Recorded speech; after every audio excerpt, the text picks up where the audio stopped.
Hey, and welcome to a new episode of IT Conversations. We're still live in Barcelona at VMware Explore. Oh, dude, because this is live and this is kind of already like day 3, video number, I don't know, gazillion, stuff like this happens. But VMware Explore 2024 Barcelona. I am not alone. I am with my buddy and VMware legend, I would say, Thanks. Duncan Epping. Thanks. Welcome to the show. First time guest, I think. Yeah, I think so. Yeah. So Duncan, how's your week so far? Yeah, it's been pretty crazy. It started out on Monday. I think with the flooding, that was pretty insane. But then, of course, we also had a lot of meetings on Monday, and then on Tuesday I had multiple sessions. Of course, talking about vSAN. The first session was the vSAN deep dive. That had about 400 people in there. Ooh. And then the second session was all about innovation.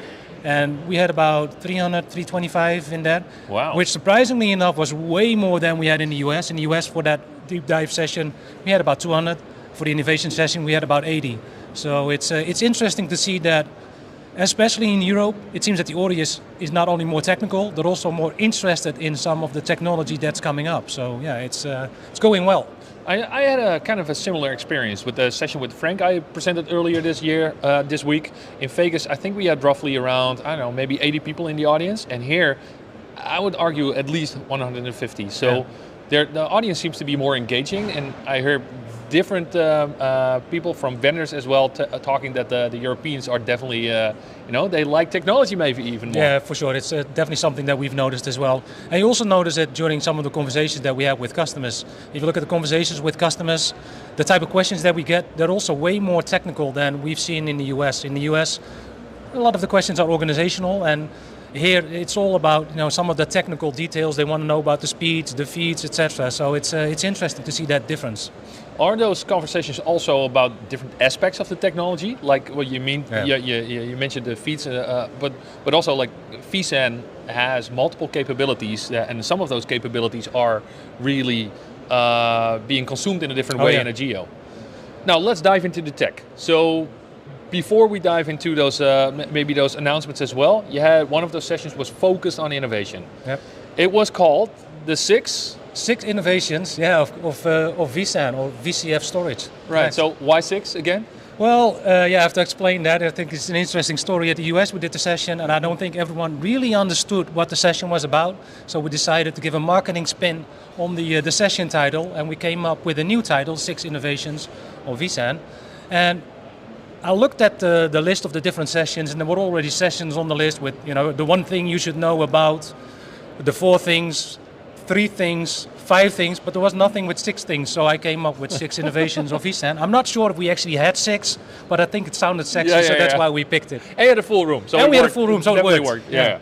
Right, so let's dive into those innovations. Sure. What have we seen being announced this week, and what's the typical customer value you see in those innovations? Yeah, I think there were a couple of really cool things that were announced. First of all, during the keynote, they already mentioned that for vSAN ESA specifically, deduplication is going to be delivered with VCF 9. Now I have to say, we say VCF 9 on purpose because we're not sure if it's going to be the first release or maybe a sequent release or follow-up release to 9 itself. But deduplication for vSAN ESA specifically can be expected in the future. With vSAN OSA, so the original storage platform, we already have that capability available. But the difference between the capability that we have available on OSA versus ESA is that with OSA, it happens on a per disk group level, so it's on a host level more or less. And if you have multiple disk groups, the domain is even smaller. For vSAN ESA, we're actually building a global dedupe engine, which will do a post-process dedupe across the whole cluster. So that's going to provide a huge benefit. If you would compare it to OSA, for instance, then from a TCO perspective, we're talking about a 35% difference when it comes to TCO if you compare OSA to ESA. On top of that, of course, we also do compression with ESA already. So if you're an ESA customer, today, the level of compression that you will get with ESA is comparable from a benefit perspective, when you look at capacity, to deduplication and compression for OSA. So all the gains with deduplication, with ESA, will be added on top of that. So that's where that 35 to 40% difference will come from. So that was probably one of the big ticket items that we announced. Now, there are a couple of other interesting things that we're working towards. You've mentioned already that there are some differences in terms of how customers use from a geo perspective some of our functionality. So we also had a couple of really interesting announcements around stretch clustering, which is of course huge in Europe.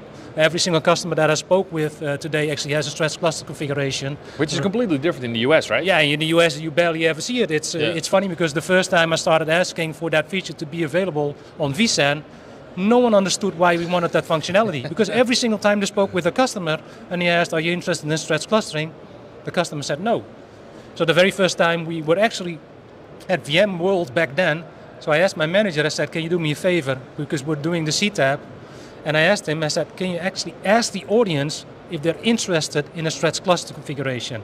Because all of the PMs were there as well, all of our product managers. So he asked the question, and of course all the hands went up. And I'm looking at the product managers. We're loving our stretch clusters. Exactly, I'm looking at the product managers. I told you so, we need this. So the next year we actually had that functionality. Wow. And that's the cool thing about these events as well. All of the feedback that we get gets fed back into the product. Now, there are two features specifically that were driven through the questions that I've been getting from customers. So I've been doing stretch clustering for a long time. I wrote the white papers for VMware back in the day when we were still doing NetApp Metro clustering and EMC vPlex.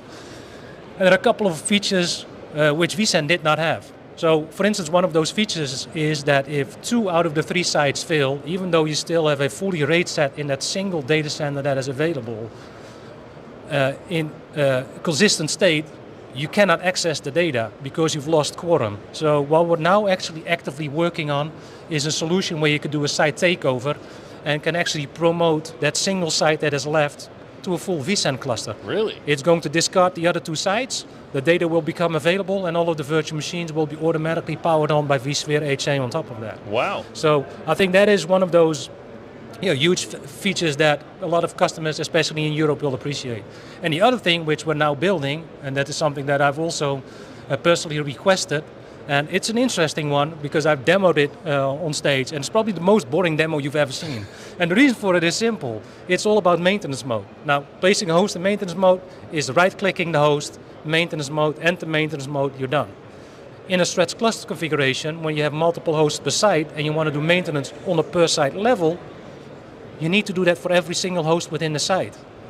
Now that has 2 disadvantages. First of all, you need to click through every host. Secondly, if you place them into maintenance one by one, it could be that the data that's stored on one host differs from the data that's stored on the other host, simply because it went into maintenance mode at a different point in time. Yeah. So we're actually going to fully automate that process, and within the UI provide you the option to actually right-click on a site and say, okay, place it into maintenance. It's going to place all the hosts into maintenance, and it's also going to ensure that the data that's stored in that site that went into maintenance is consistent. That also means that if anything happens at that point in time to the rest of your environment, so the 2 sites that are not into maintenance, you could potentially even recover that site that went into maintenance. So it has a lot of benefits for the customer. I think that feels kind of like the evolution that we saw a couple of years ago when you were able to shut down a cluster from vSAN as well. No, before that you needed to do differently, shut down hosts individually and wait before all of the replication was done. But yeah, shutting down a cluster because you have hardware maintenance or whatsoever, it's fairly simple. And like spinning up the cluster again ensures you that way that all your workloads are available again. Yeah, and actually that was also one of those features that was driven by a request that we had at one of these events. Customers come to you and we sit down during these meetings like, oh, I'm running into this issue, I need to shut down my cluster. But I actually have to go to every single individual host. I need to power off all of the VMs, then I need to power off vCenter server, then I need to go to my host from a CLI perspective and do all of these things. Why is there no button where I can just say shut down? It's like, actually that makes sense. That's a valid request. So we go back to the product management team, and the product management team tells the engineering team, hey, we need to have this functionality. And those types of features are fairly easy to implement because we're just automating a process which manually already exists. The APIs are all there. We know the order in which this needs to happen. So it's fairly straightforward. So that is one of those examples where we could, implement it literally within 6 months. Really cool. So we're at the last day of Explore. After this, we'll go home and probably kind of process everything that has happened here. So do you have any things you look forward to or any famous last words you want to share with our audience? Well, I think there's a couple of things that for me stood out, and I've already been processing this all day after the customer meetings that I've had. And one of the big things that stood out to me, which was completely different than we've seen in the US for this particular event, is that when we started talking about ransomware attacks and ransomware recovery, where in the US, the concept of an isolated recovery environment, I mean, a lot of customers were somewhat interested, but it didn't land too well. In Europe, a lot of customers are interested in that. So what I suspect that for us, at least as VMware, is that in the upcoming 6 months, we'll be investing a lot in trying to understand what those use cases are, how customers want to recover after a ransomware attack, and how, of course, we can optimally protect them. And you can imagine that, especially in Europe, when you already have multiple data centers, there's all of these different opportunities that we have available as VMware to promote one site to an isolated recovery site, especially when you combine it with the full VCF stack. We have NSX in place that we can actually leverage. We can create overlay networks. We can set firewall rules to protect everything. And on top of that, we have solutions like Carbon Black that can actually scan the data. And not only Carbon Black, but also planning on integrating with other next-gen virus solutions. So there's a lot coming and a lot we need to think about. And I think in the upcoming 6 to 12 months, those will probably be the things that we'll be talking about at some of the VMUCs that are coming up, hopefully in the Netherlands. Oh, definitely. We'll be sure to reach out to you. So, Duncan, thanks so much for sharing. Safe travels back home. So if you have any questions about vSAN at all, you know where to find Duncan. He has probably one of the best read VMware-focused blogs or vSAN-focused blogs in the world, yellow-bricks.com. You can also follow him on Twitter or on LinkedIn, X nowadays, obviously. Or follow the podcast, Unexplored Territory. So for now, thanks for watching. Don't forget to like this video, subscribe to our channel, and definitely take a look out at one of the next videos we'll be releasing.